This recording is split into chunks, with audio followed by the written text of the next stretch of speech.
अस्सलामुअलैकुम। गुस्ल के दरमियान जो हमें चीज़ें चाहिए होंगी उनकी तरतीब मैं आपको बता देती हूँ। फिर उसके बाद मैं आपको कफ़न की तरतीब बताऊँगी कि उसमें कितनी चीज़ें होती हैं और किस तरतीब से होता है। सबसे पहले हमें देखिए, गुस्ल शुरू करने से पहले हमें जो चीज़ें अरेंज करनी है उनमें 3 अदद चादरें जो कि गहरे रंग की होंगी और मजबूत होंगी।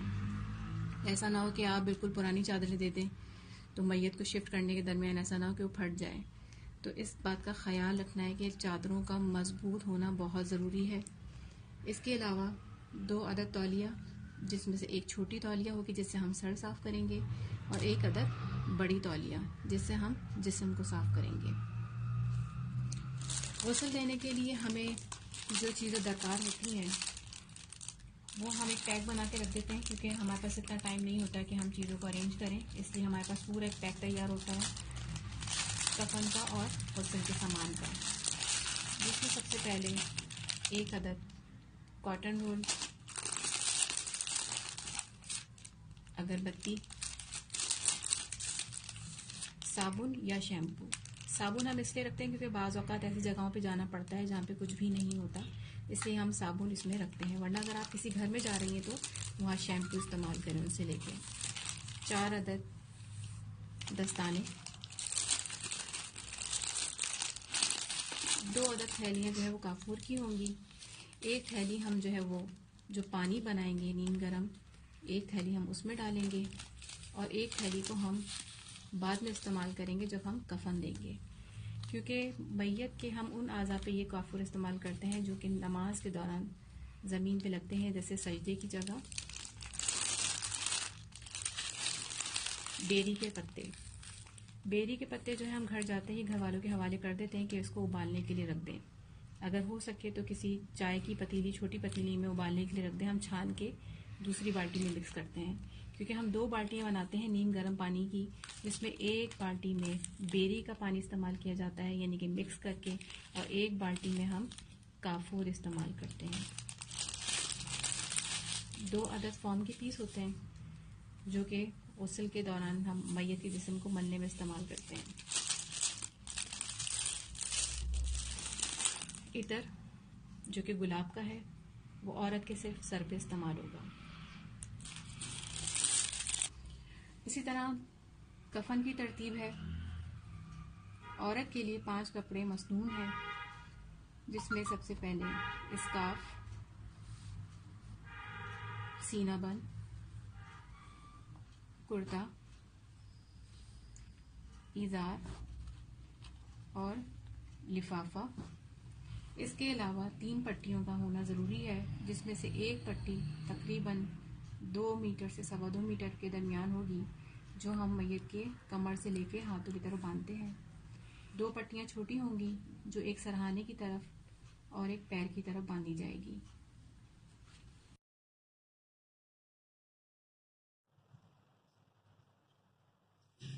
ये देखिए, हमने 5 मीटर कपड़ा निकाल लिया है। इसका अर्ज 100 इंच होगा, यानी कि ये अभी डबल कपड़ा है। इसको जब हम खोलेंगे तो ये 100 इंच, यानी कि इसकी चौड़ाई तकरीबन 100 इंच है। सबसे पहले हम लिफाफा काटेंगे। लिफाफा काटने की तरतीब मैंने आपको वही बताई कि 1 मीटर, 2 मीटर और तकरीबन 30 इंच, बल्कि आप टोटल 30 इंच कर दीजिए। फिर आप इसको इस तरह से फोल्ड करेंगी।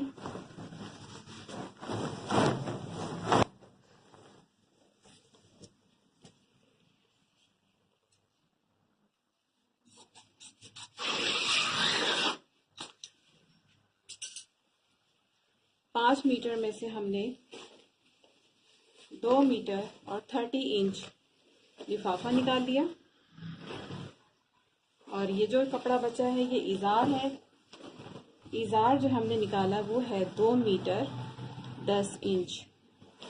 ये बात याद रखिएगा कि ये वो साइज है जो हम अपने पास रखते हैं, ताकि हम कहीं भी जाएं तो आसानी से मैयत को इसमें दफना सकें, क्योंकि हमें नहीं मालूम कि मैयत किस साइज की है। उसके बाद हम कुर्ता निकालेंगे। अरज हमारा वही है, यानी कि इसका 100 इंच। 1 मीटर आप कुर्ते के लिए निकालेंगे।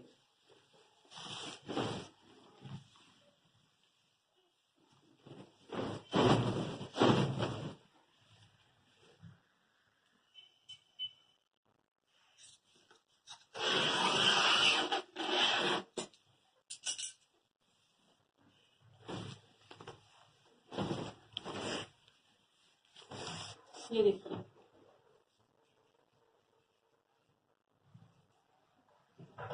फिर हम इस तरह से इसको फोल्ड करेंगे, यानी कि डबल कर लेंगे।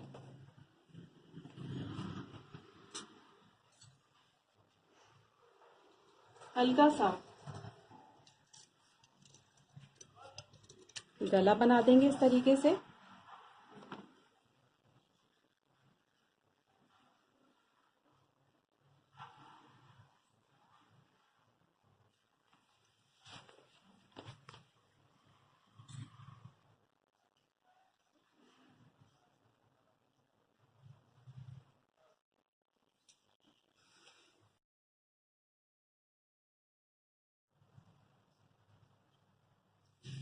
ये देखिए, हमने 5 मीटर कपड़ा निकाल लिया है। इसका अरज 100 इंच होगा, यानी कि ये अभी डबल कपड़ा है। इसको जब हम खोलेंगे तो ये 100 इंच, यानी कि इसकी चौड़ाई तकरीबन 100 इंच है। सबसे पहले हम लिफाफा काटेंगे। लिफाफा काटने की तरतीब मैंने आपको वही बताई कि 1 मीटर, 2 मीटर और तकरीबन 30 इंच, बल्कि आप 30, हाँ टोटल 30 इंच कर लीजिए। फिर आप इसको इस तरह से फोल्ड करेंगी।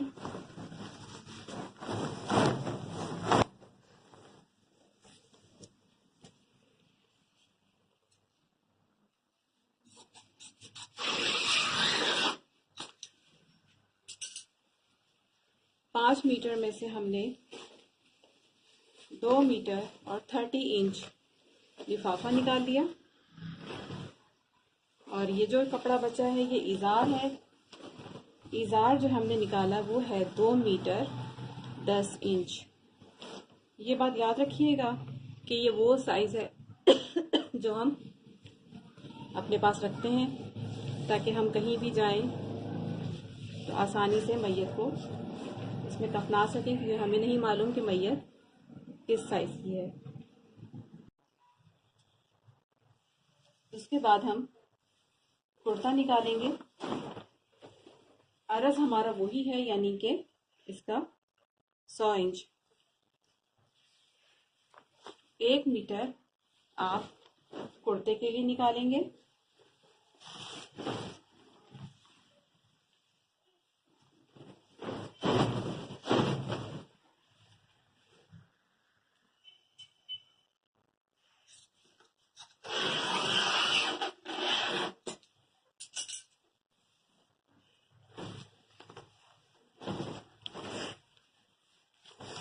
ये देखिए,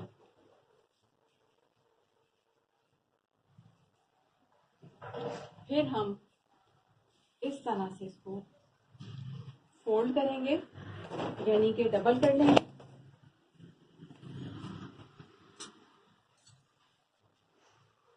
अच्छी तरीके से और पूरा पैरों तक लेके जाएंगे। कितनी दफा? 3 दफा। एक दफा कर लिया, फिर आपने दोबारा पानी डाला 2 दफा, फिर तीसरी दफा ऊपर से लेके नीचे तक पानी बहाया। कितने? 3 चक्कर हो गए। कहाँ से शुरू करना है? कांधे से। अब हमारे पास है उल्टी जानिब। उल्टे जानिब भी आप कांधे से शुरू करेंगी, ऊपर से लेके नीचे तक लेके जाएंगी। कितनी दफा? 3 दफा। अब हम करवट दिलाएंगे। करवट के लिए क्या होगा कि पहले उल्टी जानिब जो है वो ऊपर रहेगी। इनको करवट दिलाएंगे इस तरह से। करवट दिलाने के बाद एक औरत ऊपर से लेके नीचे तक पानी बहाएगी 3 दफा। फिर हम इनको सीधा करेंगे। सबसे आखिरी स्टेप होगा सीधा।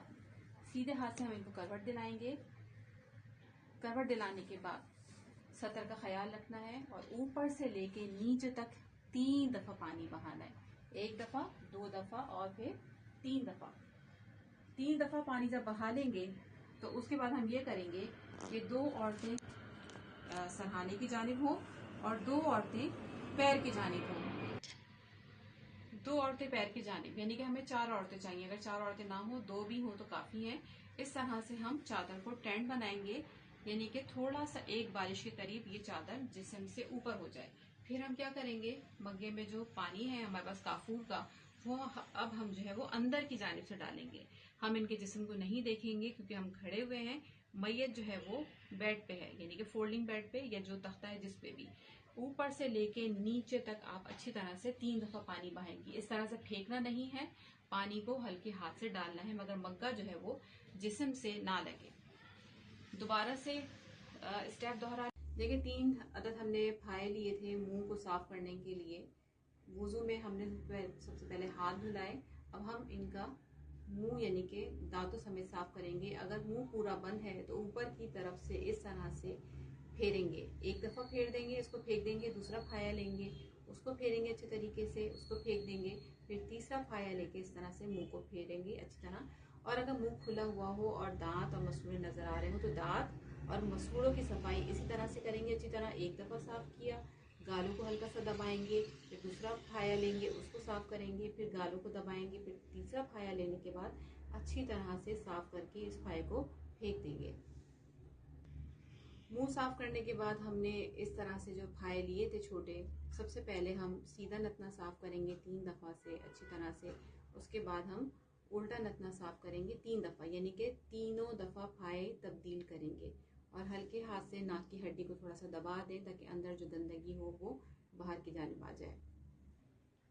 चेहरा धुलाएंगे हम। सबसे पहले हमने हाथ धुलाए, फिर मुंह धुलाया, उसके बाद हमने नाक साफ की। अब हम इनका पूरा चेहरा धुलाएंगे। इस तरह से पानी लेंगे, हथेलियों से मैं इनके माथे की जानिब पानी डालूंगी और पूरे चेहरे को अच्छी तरह से, आंखों के किनारे, साइडें, पूरा चेहरा, नाक, ये सारे बाँचे अच्छी तरह पूरा आप साफ करके कितनी दफा, 3 दफा से अच्छी तरह मुंह धुलाएंगी। 1 दफा, फिर दोबारा से इस तरह पानी लेंगी, इस तरह डालेंगी, पूरा मुंह साफ करेंगी, फिर तीसरी दफा पानी लेंगी अच्छी तरीके से, फिर इस तरह पानी डालेंगी और आप अच्छी तरह से इनके मुंह को पूरा धो लेंगी।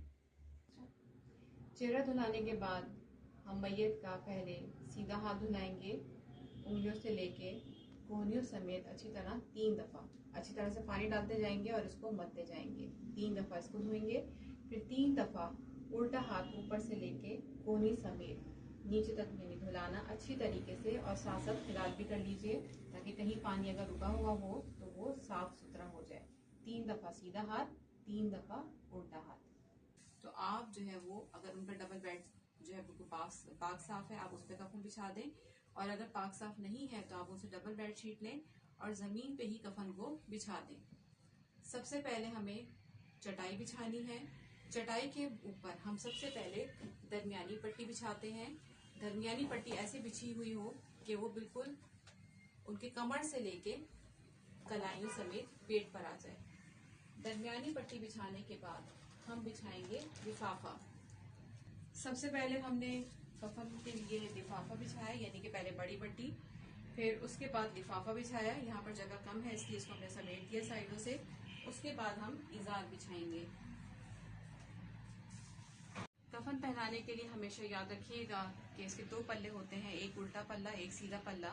तो हमेशा तरतीब उल्टे पल्ले से शुरू की जाती है, यानी कि मैं जिस जानिब बैठी हूँ मैं उल्टी जानिब हूँ। तो मैं लिफाफा, ये जो सबसे पहले हम पहनाएंगे सीना बंद। सीना बंद हम बगल से लेंगे और चादर के नीचे से सामने वाली को देंगे, वो चादर के नीचे से ही खींचेंगी, जिस्म पे नजर ना पड़े, अच्छी तरह से बगल के नीचे सेट करना है और पूरे घुटने समेत इसको कवर करना है।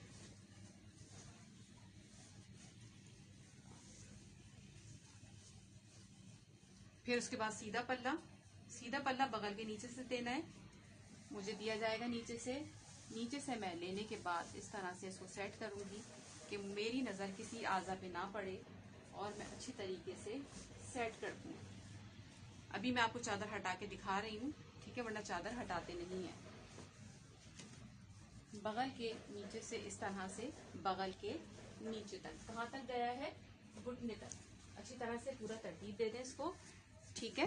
फिर चादर आप दोबारा पहना दें, पहनानी नहीं है, हटानी ही नहीं है, बस मैंने आपको दिखाने के लिए कि लिफाफा किस तरह पहना। अच्छा, अब है बालों का।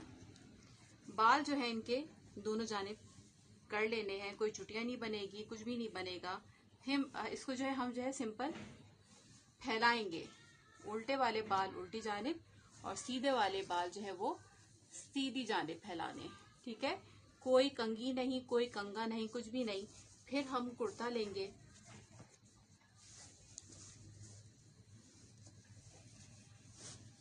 जैसे ही हम कुर्ता पहनाएंगे ये चादर साथ साथ हम हटाते रहेंगे। मैयत जो है पूरी की पूरी अब सतर में आ गई। अब इसके हाथ हम जो है वो उसके नीचे अंदर कर देंगे, इसके कमीज कह लें, कुर्ता कह लें, अच्छी तरह से इसको फंसा दें इस तरह से। अब है हमारे पास स्कार्फ।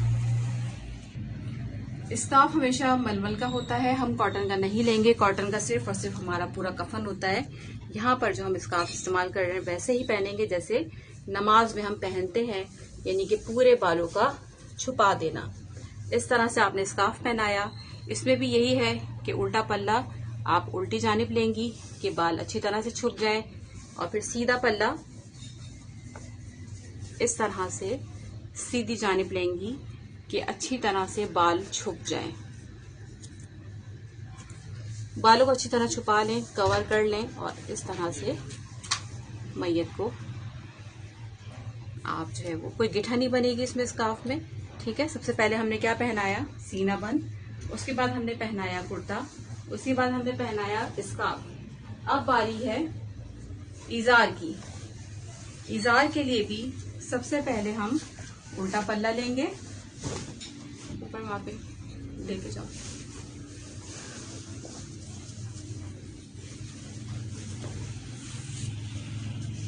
स्टॉप कर। सेंटर की पट्टी भी बांध दी, सरहाने की